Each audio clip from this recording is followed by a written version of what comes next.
first ever factory outlet, Chandanagar, Mukunda Jewelers, opening soon. No making charges.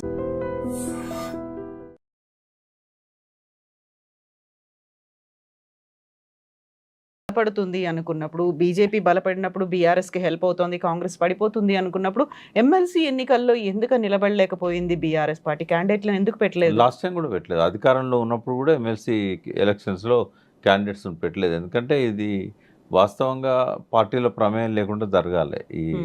ఎందుకంటే ఒక graduate section నుంచి, ఒక teachers community నుంచి జరుగుతున్నాయి కాబట్టి ఇలా పార్టీల ప్రమేయం లేకుండా జరిగితేనే మంచిది. వాళ్ళు నిజాయితీగా వాళ్ళ క్యాండిడేట్స్ని ఎన్నుకోగలుగుతారు.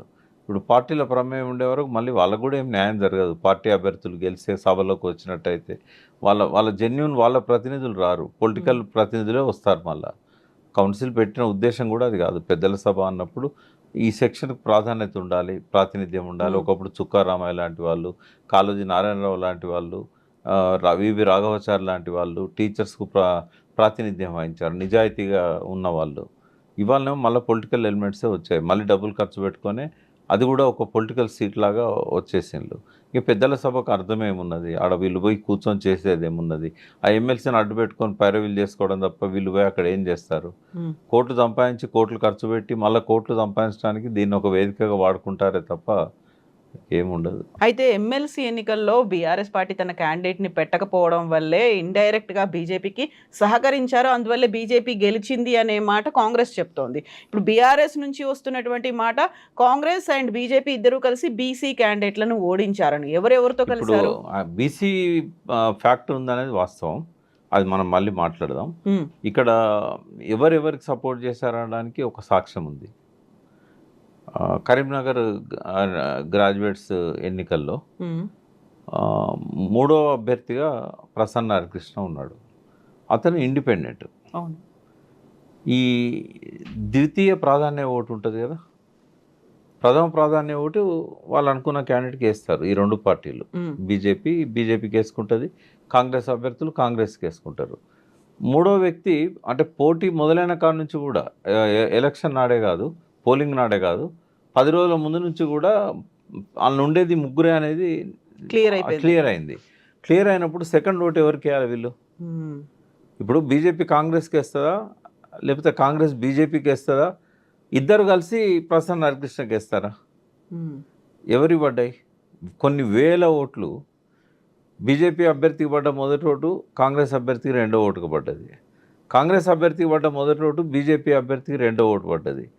ఇది డైరెక్ట్ సాక్ష్యాలే ఉన్నాక ఇంకా మనం టీఆర్ఎస్కు కాంగ్రెస్కు మా బీజేపీకి మధ్య అండర్స్టాండింగ్ ఉందని ఎట్లా చెప్పగలుగుతాం?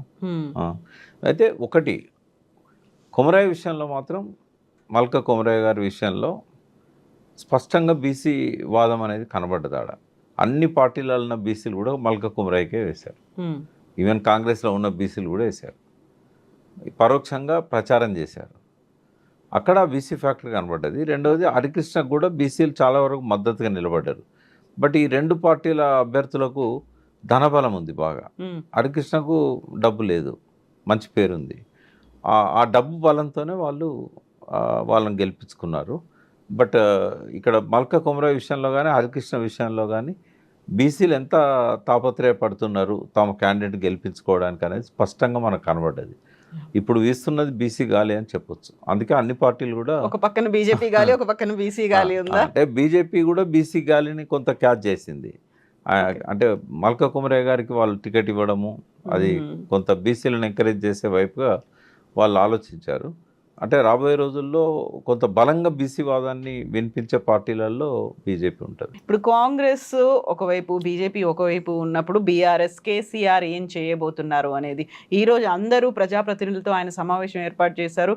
కేవలం సిల్వర్ జూబ్లీ సెలబ్రేషన్స్ లేకుంటే ఎమ్మెల్యే దాంట్లో ఎమ్మెల్యే కోటా కింద ఎమ్మెల్సీ ఎంపిక దీని మీదే ఉంటుందా, లేకుంటే భవిష్యత్తు గురించి కార్యాచరణ? నాకు తెలిసి టికెట్లు ఇచ్చే ముందు ఆయన మా అంటే కేటీఆర్తో హరీష్తో మాట్లాడతాడేమో కానీ ఇంత పెద్దగా పెట్టుకోవాల్సిన అవసరం లేదు. అసలు 100 టికెట్లు ఇచ్చినాడే ఎవరితో మాట్లాడలేదు. ఒక టికెట్ గురించి ఎవరితో మాట్లాడతాడు ఆయన? అది కూడా ఆయన చెప్తాడు, చర్చించేది ఏముండదు ఆడ. నా డెసిషన్ ఇది, నేను ఇట్లా అనుకుంటున్నా మీరు చెప్పండి అంటాడు. ఒకసారి ఆయన అనుకుంటున్నా అన్న తర్వాత ఎవరికి ధైర్యం ఉంది ఆడ చెప్పడానికి? ఏమన్నా కొద్దిగా హరీష్తోని ఇన్డెప్త్గా డిస్కస్ చేస్తాడు కొన్ని విషయాలు. బట్ ఈసారి అది కూడా చేస్తాడో లేదో నేనైతే అనుకోను. న్యాయంగానైతే అక్కడ దాసోజు శ్రావణ్కి ఇవ్వాలి. ఆయన భంగపడ్డాడు, అవును, గవర్నర్ కోటాలో గవర్నర్ కోటాలో. ఇంకోటి ఆయన కంటే రైట్ క్యాండిడేట్ అయితే ఇప్పుడు ఎవరు లేరు ఆ పార్టీలో. అంటే పదవి లేకుండా పదవి కోసం ఎదురు చూస్తున్న వాళ్ళల్లో ఈజ్ ద బెస్ట్. ఎందుకంటే ఎవ్రీ డే ఆయన ప్రెస్ మీట్స్ కానీ ప్రెస్ స్టేట్మెంట్స్ కానీ నిరంతరంగా చేస్తున్నాడు. చాలా పవర్ఫుల్ వాదనలు వినిపించగలుగుతాడు. ఇవాళ టీఆర్ఎస్కి కావాల్సింది ఒక మంచి మీడియా పర్సన్. అన్ని లక్షణాలు శ్రావణ్కి ఉన్నాయి. కాబట్టి శ్రావణ్కి ఇవ్వడం అనేది 100% కరెక్ట్. ఇంకా వేరే వాళ్ళు ఉండొచ్చు, చాలామంది ఉండొచ్చు. నేను ఇట్లా అన్నాను కూడా చాలామంది కోపాలు రావచ్చు. But I'm strongly supporting Dasu Shravan. మీరు గతంలో ఒక మాట చెప్పారు, ఇప్పుడు ఎన్నికల్ని ఎదుర్కోవడానికి కార్యకర్తల్లో ఉన్నటువంటి అసంతృప్తిని దూరం చేయడానికి, ఆ గ్యాప్ని తగ్గించడానికి నియోజకవర్గాల వారీగా పిలిపించుకొని మాట్లాడితే బెటర్, వారానికి ఒకరినైనా పిలవండి అని. ఆ దిశగా ఆలోచనలు కూడా మొదలైనట్టున్నాయి. తప్పకుండా దీన్ని మనం దిద్దుబాటు కార్యక్రమం అని చెప్దాం. దిద్దుబాటు కార్యక్రమం మొదలైంది. ఆ పనిలో ఆయన ఉంటాడు. ఎందుకంటే ఆ రోజు ఆ సలహా ఇచ్చినప్పుడు కూడా ఆయన ముఖంలో ఒక రకమైన ఆనందం కనబడ్డది. మంచి అడ్వైజ్ లాగానే ఆయన దాన్ని తీసుకున్నాడు. తలసాని శ్రీనివాస్ యాదవ్ గారు చెప్పారు, ప్రతి వారం ఒక కాన్స్టిట్యున్సీ వాళ్ళని పిలిచి మాట్లాడండి, కొంత ఆ గ్యాప్ అనేది తగ్గుతుంది, వాళ్ళకు కూడా ఒక సంతోషం ఉంటుంది, మళ్ళీ యాక్టివ్ అవుతారు. దానికి ఆయన పాజిటివ్గానే తీసుకున్నాడు. అది చేస్తాడని నేను అనుకుంటున్నా. కాకపోతే లిమిటెడ్గా పిలుస్తారు, ఒక 300 నుంచి 400 మందిని ప్రతిరోజు. అంటే ప్రతి వారం కూడా అక్కడ భోజనాల ఏర్పాట్లు, కేసీఆర్ గారి ప్రసంగం ఇవన్నీ కూడా ఉంటాయి. అది కంటిన్యూ అవుతుంది అనుకుంటున్నా కార్యక్రమం. బహుశా ఈ సభల తర్వాత నుంచి మొదలు పెడతాడేమో. ఎందుకంటే ఈ సభ ఎందుకంటే ఈ April 27ది చాలా గ్రాండ్గా జరగాలనుకుంటాడు ఆయన, పెద్ద ఎత్తున చేయాలని. రెండోది సిల్వర్ జూబ్లీ కాబట్టి దీన్ని ఎట్లా చేయాలి, ఈ లోపల ఏమేం కార్యక్రమాలు తీసుకోవాలి, దీన్ని గేరప్ చేయడానికి మళ్ళొకసారి. నేను ఆ రోజు రిటర్న్గా ఇచ్చిన అడ్వైజ్ ఏంటంటే, మీరు మీ పాలన లోపల ఒక్కొక్క సెక్టార్కు అంతకుముందు ఎట్లుండేది, ఆ పర్టికులర్ రంగం వ్యవసాయ రంగమే ఉంది. అంతకుముందు ఎట్లుండేది, కనీసం 20 లక్షల ఎకరాలకు కూడా సాగునీరు లేని పరిస్థితి. 9.5 ఏళ్ళ కేసీఆర్ పాలనలో 85 లక్షల ఎకరాలకు సాగునీరు అందించే ఏర్పాటు జరిగింది, వచ్చినాయి. తర్వాత పంటలు కూడా 4 రెట్లు ఉత్పత్తి ఎక్కువ పెరిగింది. రైతులకు పెట్టుబడి వచ్చింది, బీమా పెరిగింది బాగా. అంతకుముందు 1,50,000 ఉంటే అది 5.5-6 లక్షల దాకా పోయింది కదా బీమా. ఇట్లాంటివన్నీ కూడా మీరు హైలైట్ చేస్తూ ఒక్కొక్క రంగానికి సాగునీరు, వ్యవసాయము, విద్యుత్ శక్తి, పవర్ కట్స్ లేని కరెంట్ ఎట్లు ఇవ్వగలిగారు, ఇట్లా ఒక్కొక్క రంగం మీద ఒక 25 రంగాలను సెలెక్ట్ చేసుకోండి. 25 రోజులు చేయండి సిల్వర్ జూబ్లీ కాబట్టి. అప్పుడేమైందంటే తెలంగాణ అంతకుముందు ఎట్లుండేది అనేది మళ్ళొకసారి గుర్తొస్తుంది, కేసీఆర్ పాలనలో ఎట్లుండేది అనేది తెలుస్తుంది, ఇప్పుడు ఎట్లున్నదో కూడా తెలుస్తుంది. మరి దాన్ని వాళ్ళు ఎంతవరకు అమలు చేస్తారో మనకు తెలియదు. అదొక నేను ఇచ్చిన అడ్వైజ్ అది. ఇంకా మిగతా వాళ్ళు చాలా అడ్వైజెస్ ఇచ్చారు. బట్ ఈరోజు వాటన్నిటిని చర్చిస్తారు. దాన్ని అంతా అప్పుడు వచ్చిన అడ్వైజెస్ని చర్చించి ఈ వచ్చే నెలాఖరులో April 27 జరుగుతుంది కాబట్టి ఈ 6 వారాలు 7 వారాలు సమయం ఉంది కాబట్టి ఏం చేయాలనేది దాని మీద మీటింగ్ ఇవ్వాలి. ఆ పార్టీ ముఖ్యులు కూర్చుంటున్నారు. సో ఒకవైపు కేసీఆర్ బీఆర్ఎస్ గేరప్ అవుతోంది, బీజేపీ మళ్ళీ కొంచెం ఉత్సాహంతో ముందుకెళ్తోంది. మీరు చెప్పినటువంటి సర్వేని బట్టి చూస్తే కాంగ్రెస్కి 8కే పడిపోతుంది అనుకున్నప్పుడు ఆబ్వియస్గా ఈ సర్వే గురించి వివరాలు అనేవి కాంగ్రెస్ పార్టీకి ప్రభుత్వానికి కూడా తెలుసుంటాయి కదా. అంత సైలెంట్గా అయితే ఊరుకోరు కదా. ప్రభుత్వాన్ని కోల్పోవడం లేకుంటే మళ్ళీ ఇంకెవరకు చేతిలోనో పెట్టడం అన్నప్పుడు వాళ్ళు కూడా రెక్టిఫై చేసుకునే ప్రయత్నాలు మొదలవుతాయి కదా. అంటే వాళ్ళ చేతిలో లేదమ్మా రెక్టిఫై చేసుకోవడం. ఎందుకంటే అలవి కానీ హామీలు ఇచ్చారు.